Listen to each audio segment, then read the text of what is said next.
stop sexual performance anxiety. That's what I'm going to be talking about in this video. How do we stop sexual performance anxiety? This is going to be a deep dive into what's going on. We see a lot of content out there that promises what's the one instant fix, what are the two things we can do right now to fix performance anxiety forever and ever, or here's the one magic trick that's going to solve everything, right? And we know in reality, that's not really it, okay? There's a bit more context to what's going on here. So before we jump into what the magic tricks are, and I am going to share a magic trick with you in this video that has worked wonders for me when it comes to this area. But before we jump into that, we must know why we experience sexual performance anxiety, right? What the symptoms are, why it happens, so that ultimately we can get to the place of being able to avoid this. So this video that you're watching now is going to be a deep dive on sexual performance anxiety. So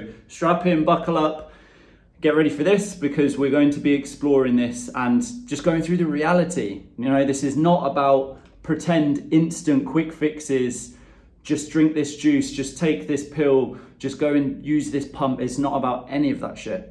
Okay, this is about real, raw, what happens, what it's like to experience performance anxiety, and how we get this sorted, plus a little magic trick at the end that's going to be very helpful.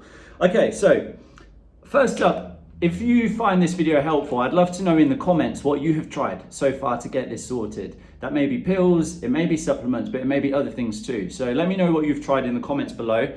I'd love to hear that. The first thing, symptoms. What kind of symptoms do we experience when it comes to performance anxiety? Well, it can be physical symptoms, things like sweating, feeling our heartbeat pumping faster, or feeling ourselves go red, or heat, this feeling of heat in the body when we come to thinking about intimacy or going to have an intimate moment. So there's this types of thing, there's the symptoms, but also thoughts, right? We can start to feel like our mind is going into overdrive with this like hyper focus on these thoughts of what if it doesn't work? What if I can't satisfy my partner? Or researching things or watching these videos about performance anxiety. Here we are right now. Okay, but this like hyper focus on needing to get more information, more and more and more, to try and get this sorted, to try and get to the bottom of it. This is another example. Okay, so there's these types of symptoms that show up. Another one may be spectatoring, right? That we're in our mind, like observing ourselves. Oh, are you able to do that? How are things going? Are you going to be able to stay hard? These kind of questions that come with a little tone of doubt to them, a little drop of doubt. Okay, these are just a few of the different types of symptoms that show up when it comes to sexual performance anxiety. If you can relate to any of these so far, then stick with me. You're in the right place. I've been there too. That's why I get this and I understand it. And these have also come from not just from my own experience, but with the hundreds of guys that I've spoken with about this around the world by now. Second is triggers, right? So now we understand what are some of the symptoms. Let's start having a look at what are some of the triggers? What are some of the things that cause this? What causes the sweats? What causes the heart beating faster? What causes the thoughts to trigger? Now this could be even the very thought of having a date, right? If we're single or with a partner, if we have a date night with our partner, or we're meeting someone for the first time, even the thought of that can be a trigger for performance anxiety in itself. Even days before or hours before, these thoughts can start coming into the mind. What if it happens again? The what if thoughts, or the spectatoring. Another example of a trigger may be pressure from our partner. Well, let's go and have sex right now. Or I want to have spontaneous sex. Come on, let's go and do it. Right? When we're not ready to do that yet. This can be a major trigger for just going into that zone of like, oh my God, the tension, the tightness, that anxious feeling. Also, another example may be that we're having sex, or we're trying to have intimacy in a context that doesn't really turn us on. So it may be with someone where we don't really feel the connection, or in a place where we feel a bit on edge. All of these things are just examples of what can be triggers, aside from if we have a shitty day at work, right? Or we get a shitty email or phone call or something like that. These can also be triggers that highlight and flick on our stress state. So we've gone through what the symptoms are. We've gone through what can be some of the triggers for performance anxiety. Now let's look at why does the whole thing happen in the first place? Why does performance anxiety actually happen in the first place?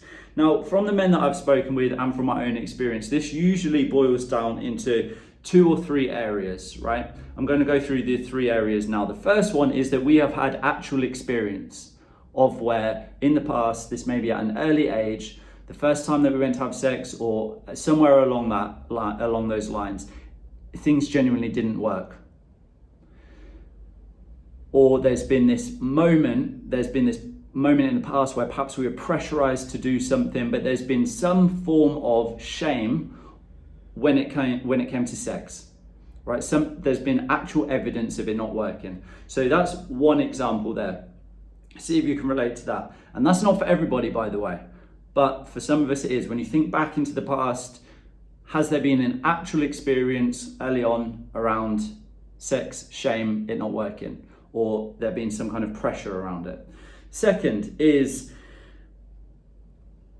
what happens when we feel like we're not good enough? This is the second area, is that when we're at a younger age, we are made to feel like we are not good enough. This is usually by a parental figure or some authority figure, could be a teacher in the class or could be a parent, right? And this can show up in different forms. 1, why can't you be like so-and-so? 2, being embarrassed or humiliated in front of a class. Whatever it is, it all comes down to this not being loved or accepted in the way that we deserve to be as a child, as an innocent child, and not being good enough. Our performance, who we are, not being good enough. So our very identity comes into question. So that's the second area, right? So there's either been an actual experience with someone, or we've had pressure put on us, could be with mates or whatever it may be, but there's been an actual experience there that conflicted sex with shame or performance pressure. Or there has been this time where we have been made to feel not good enough or not accepted for who we are. Maybe that there's both of these things going on, by the way. You may find that all 3 have been going on. We're about to come on to the third one, right? Any combination of these is normal. What we're saying here is this is why performance anxiety happens. And the third one is there's something that's happened that's been a conflict with our values. So let me talk about this one in a bit more detail. As we have grown up, right, we learn patterns, blueprints of what love should look like, what intimacy should look like, what sex looks like, mainly from parents in terms of intimacy, relationships, and sometimes sex in the sense of, how we should view having sex. Was it never spoken about? Was it shameful to speak about? Or was it like, yeah, just go and get it, do what you need to? We hear all different types of blueprints and imprints, right, as well as what we observe in terms of relationship dynamics from our parents. So there's that, and this creates basically then what's called a double bind, right, where there's this thing in our mind. Let me give you an example of this. One client that I worked with, his dad's view when he was growing up was just be a man, go and get whoever you want and just do it, right? That was his dad's view. His mum's view was be kind with women, take your time, get to know them, show your vulnerability. But his dad's view is the opposite. Showing vulnerability to a woman is weakness. So you can see here, this term double bind is where it's like, I've been told that I should do this, but I've also been told that I should do this. And then so I don't know what to do. And therefore I feel ashamed and guilty because I don't do anything. And neither of these things are right. It didn't feel right.